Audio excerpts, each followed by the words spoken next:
Hello. അങ്ങനെ തുടരും കണ്ടിട്ട് നമ്മുടെ വീട്ടിൽ വന്നു. ഞാൻ സാധാരണ അങ്ങനെ സിനിമ റിവ്യൂ ഒന്നും പറഞ്ഞ് ചാനലിൽ ഇടാറൊന്നുമില്ല. പിന്നെ ഞാൻ ചില സിനിമ കാണാൻ പോകുന്നതൊക്കെ ഇങ്ങനെ ഇടാറുണ്ട്. എന്നിട്ട് സിനിമ ഇഷ്ടമാണെങ്കിലും ഞാൻ ആ സിനിമ ഇഷ്ടപ്പെട്ടു അല്ലെങ്കിൽ ഇഷ്ടമായി നല്ല സിനിമയായിരുന്നു എന്ന് പറഞ്ഞ് നിർത്തുകയാണ് ആ ഒരു ഒരു വ്ളോഗിലോ അല്ലെങ്കിൽ ഷോർട്സിലോ ചെയ്യാറുള്ളത്.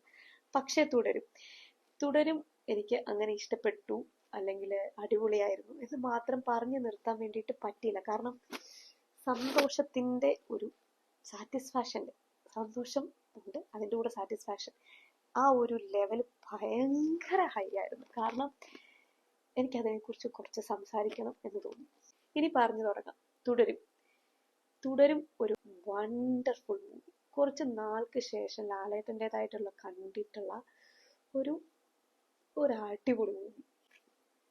നമുക്ക് നമ്മുടെ ചുറ്റിനും ഉണ്ടായിരുന്ന ഒരു ലാലേട്ടനുണ്ടല്ലോ, നമ്മളിൽ ഒരാളായിട്ടുള്ള നമ്മുടെ ലാലേട്ടൻ, അല്ലെങ്കിൽ നമ്മുടെ അപ്പുറത്തെ ആളാണെന്ന് തോന്നുന്ന, നമ്മുടെ നാട്ടിലുണ്ടെന്ന് തോന്നുന്ന, നമ്മുടെ കൂട്ടുകാരനാണെന്ന് തോന്നുന്നു, നമ്മുടെ ആരൊക്കെയോ ആണെന്ന് തോന്നുന്ന ആ ലാലേട്ടനാണ് തുടരും മൂവിക്കകത്ത് ഉള്ളത്.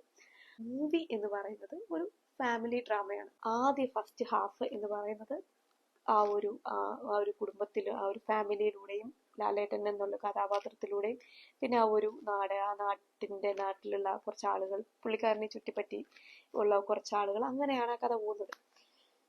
അതിൽ ഓരോ ക്യാരക്ടർ ചെയ്ത ആളുകളും, അത് വലുതായാലും ചെറുതായാലും ഒക്കെ ചെയ്ത ആളുകളും വളരെ ഭംഗിയായിട്ട് തന്നെ ചെയ്തു.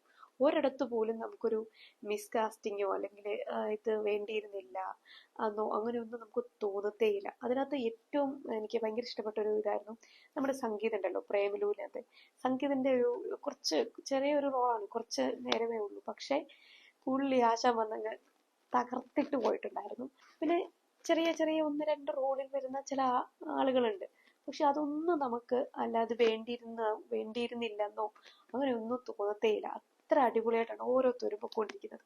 പിന്നെ ഈ തുടരും മൂവിയുടെ ആദ്യം അനൗൺസ് ചെയ്ത സമയത്തും ഇതിന്റെ പാട്ടിറങ്ങിയ സമയത്തും ഒക്കെ ഇതിന്റെ മെയിൻ ഒരു ഇതെന്ന് വെച്ചാൽ മോഹൻലാൽ ശോഭന കോമ്പിനേഷൻ ആയിരുന്നു. അപ്പൊ ഞാൻ വിചാരിച്ചിട്ടുണ്ടായിരുന്നു അതൊരു മാർക്കറ്റിങ്ങിന്റെ ഒരു ഇതായിട്ടോ അല്ലെങ്കിൽ അങ്ങനെ ആയിരിക്കാം, അവരുടെ ഒരു കോമ്പിനേഷൻ കണ്ടിട്ട് കുറെ നാളായിട്ടുണ്ടായിരുന്നു, അതുകൊണ്ടായിരിക്കും. പക്ഷേ മൂവി കണ്ടിറങ്ങിയതിന് ശേഷം എനിക്ക് ഉള്ളൊരു ഇതെന്ന് വെച്ച് കഴിഞ്ഞാല് ശോഭന മാം അല്ലാതെ ആ ഒരു ക്യാരക്ടറിനെ എനിക്കിപ്പം വേറൊരാളെ സങ്കല്പിക്കാൻ പോലും പറ്റത്തില്ല. അത്ര അടിപൊളിയായിരുന്നു, അത്ര അടിപൊളിയായിരുന്നു ആ ഒരു ലളിത എന്നൊരു ക്യാരക്ടറിന് ശോഭന എന്ന ഒരു നടി അല്ലാതെ വേറൊരാളെ നമുക്ക് അത് കണ്ടിറങ്ങി കഴിയുമ്പോൾ ചിന്തിക്കാനേ പറ്റത്തില്ല.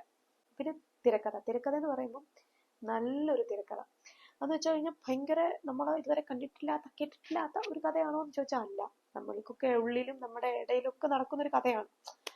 പക്ഷെ അത് ഒരു ഒരു ഒരു ശതമാനം പോലും നമ്മളെ മടുപ്പിക്കാതെ അത് ഒഴുക്കി പോകുന്നുണ്ട്. അതിന്റെ കൂടെ തന്നെ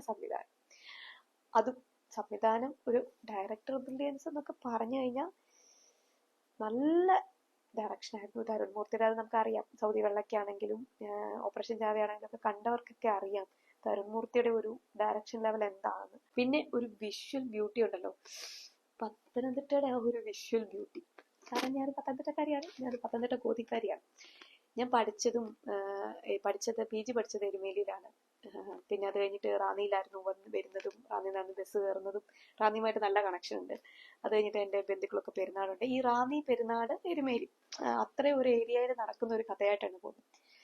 അത് ആ ഒരു നാടിനെയൊക്കെ കാണിച്ചേക്കുന്ന ഒരു ഇത് കാണുമ്പോഴും നമ്മൾ വേറൊരു നാട്ടിൽ നിന്ന് നമ്മുടെ ഒരു നാട് കാണുമ്പോൾ ഒരു സന്തോഷം ഉണ്ടല്ലോ, അത് ഭയങ്കര സന്തോഷമായിരുന്നു. നാട് വിട്ടുപോയിട്ടുള്ള എല്ലാ പത്തനംതിട്ടക്കാരും മസ്റ്റായിട്ട് തുടരും കാണണം.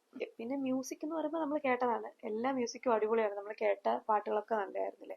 അതുപോലെ തന്നെയായിരുന്നു ബാക്ക്ഗ്രൗണ്ട് മ്യൂസിക്കും, അടിപൊളിയായിരുന്നു. ഫൈറ്റിൻ്റെ ഒക്കെ ഉണ്ടായിരുന്ന ഫൈറ്റ് സീൻസിലൊക്കെ ഉണ്ടായിരുന്ന ബാക്ക്ഗ്രൗണ്ട് മ്യൂസിക് അടിപൊളിയായിരുന്നു. ഫൈറ്റ് സീനെ കുറിച്ച് പറഞ്ഞു കഴിഞ്ഞാൽ, ഫൈറ്റ് സീൻ എന്നൊക്കെ പറയുമ്പോൾ ഭയങ്കരമായ ഫൈറ്റ് സീൻ ഉണ്ടോ, ഭയങ്കര മാസമാണോ എന്ന് ചോദിച്ചു കഴിഞ്ഞാൽ അത്യാവശ്യം മാസമൊക്കെ ഉണ്ട്, പക്ഷേ അതൊരു സാധാരണക്കാരന്റെ മാസമായിട്ട് തന്നെയാണ് ചെയ്തിരിക്കുന്നത്. അല്ലാതെ ഭയങ്കരമായിട്ട് കറങ്ങി അടിക്കുന്നു, പൊടി പറക്കുന്നു, അങ്ങനത്തെ മാസമല്ല.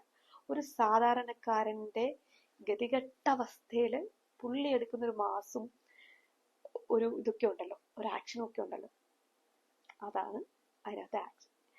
അതിനകത്ത് ഒരു സ്റ്റണ്ട് സീൻസ് ഒക്കെ എന്ന് പറയുന്നത് അങ്ങനെയാണ്, അടിപൊളിയാണ്. അതൊക്കെ തിയേറ്ററിൽ നമുക്ക് ഒന്ന് രണ്ട് സംഭവമൊക്കെ ഉണ്ട് അതിൻ്റെ ഇടയ്ക്ക്. എൻ്റെ പൊന്നു, ഞാനാണെങ്കിൽ ഇവിടെ നാട്ടിൽ വെച്ചിട്ടാണെങ്കിൽ അത്യാവശ്യം തിയേറ്ററിലൊക്കെ പോയി കഴിഞ്ഞാൽ വല്ലപ്പോഴെങ്കിലും ഒന്ന് കൈയടിക്കുകയോ ഒക്കെ ചെയ്യുമായിരുന്നു. പക്ഷെ ഇവിടെ വന്നതിന് ശേഷം ഞാൻ അങ്ങനെ എല്ലാവരും കുറച്ച് മസിലൊക്കെ പിടിച്ചിട്ടാണല്ലോ കാണുന്നത്. അപ്പം ഞാനും അത്യാവശ്യം മസിലൊക്കെ പിടിച്ച് അത് സംഭവമൊക്കെ എൻജോയ് ചെയ്യുമെങ്കിലും കൈയടിക്കൊന്നും ഇല്ലായിരുന്നു.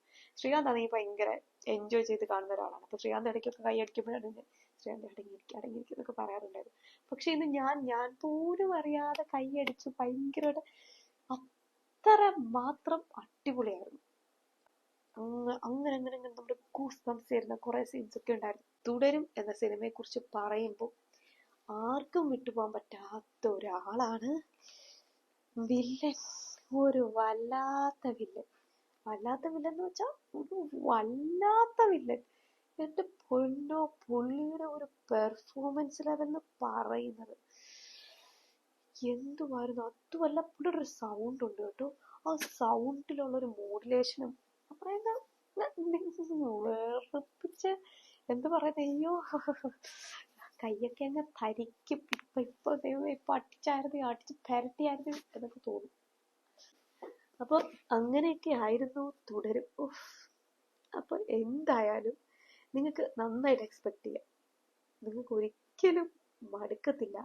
നിങ്ങൾക്ക് ഒരിക്കലും ഡിസപ്പോയിന്റഡ് ആവത്തില്ല സിനിമ എന്ന് ഞാൻ ഉറപ്പ് തരാം. ഞാൻ ഇത്രയും എക്സൈറ്റഡ് ആയി പറയുമ്പോൾ നിങ്ങൾ വിചാരിക്കും ഞാൻ വലിയൊരു മോഹൻലാൽ ഫാനാണെന്ന്. അല്ല, ഞാൻ വലിയൊരു മോഹൻലാൽ ഫാനോ വലിയൊരു മമ്മൂട്ടി ഫാനോ ഒന്നുമല്ല. ഞാൻ അങ്ങനത്തെ ഒരു പരിപാടിയൊന്നും എനിക്കില്ല. ലാലേട്ടന്റെ മൂവിയിൽ എനിക്ക് തോന്നുന്നു, എനിക്ക് എല്ലാവർക്കും അറിയില്ല, എല്ലാവർക്കും എന്താണ് അഭിപ്രായം. എന്നെ സംബന്ധിച്ച് എനിക്ക് ദൃശ്യം കഴിഞ്ഞിട്ട് എനിക്ക് ആ ഒരു നമ്മുടെ ഇടയിലെ ലാലേട്ടൻ അങ്ങനെ ഒരു ഫീലുള്ള സിനിമ പിന്നെ കിട്ടിയിട്ടുണ്ടായിരുന്നില്ല. പക്ഷെ അത് കിട്ടിയപ്പോൾ ഉള്ള ഒരു സന്തോഷമാണ്. നമുക്ക് ആ ഒരു പിന്നെയും കാണാൻ പറ്റി, സ്ക്രീനിൽ നമ്മുടെ പഴയ ലാലേട്ടനെ കാണാൻ പറ്റിയൊക്കെ സന്തോഷം. അപ്പോൾ അത് കാണേണ്ടവർക്ക് ധൈര്യമായിട്ട് ടിക്കറ്റ് എടുക്കാം.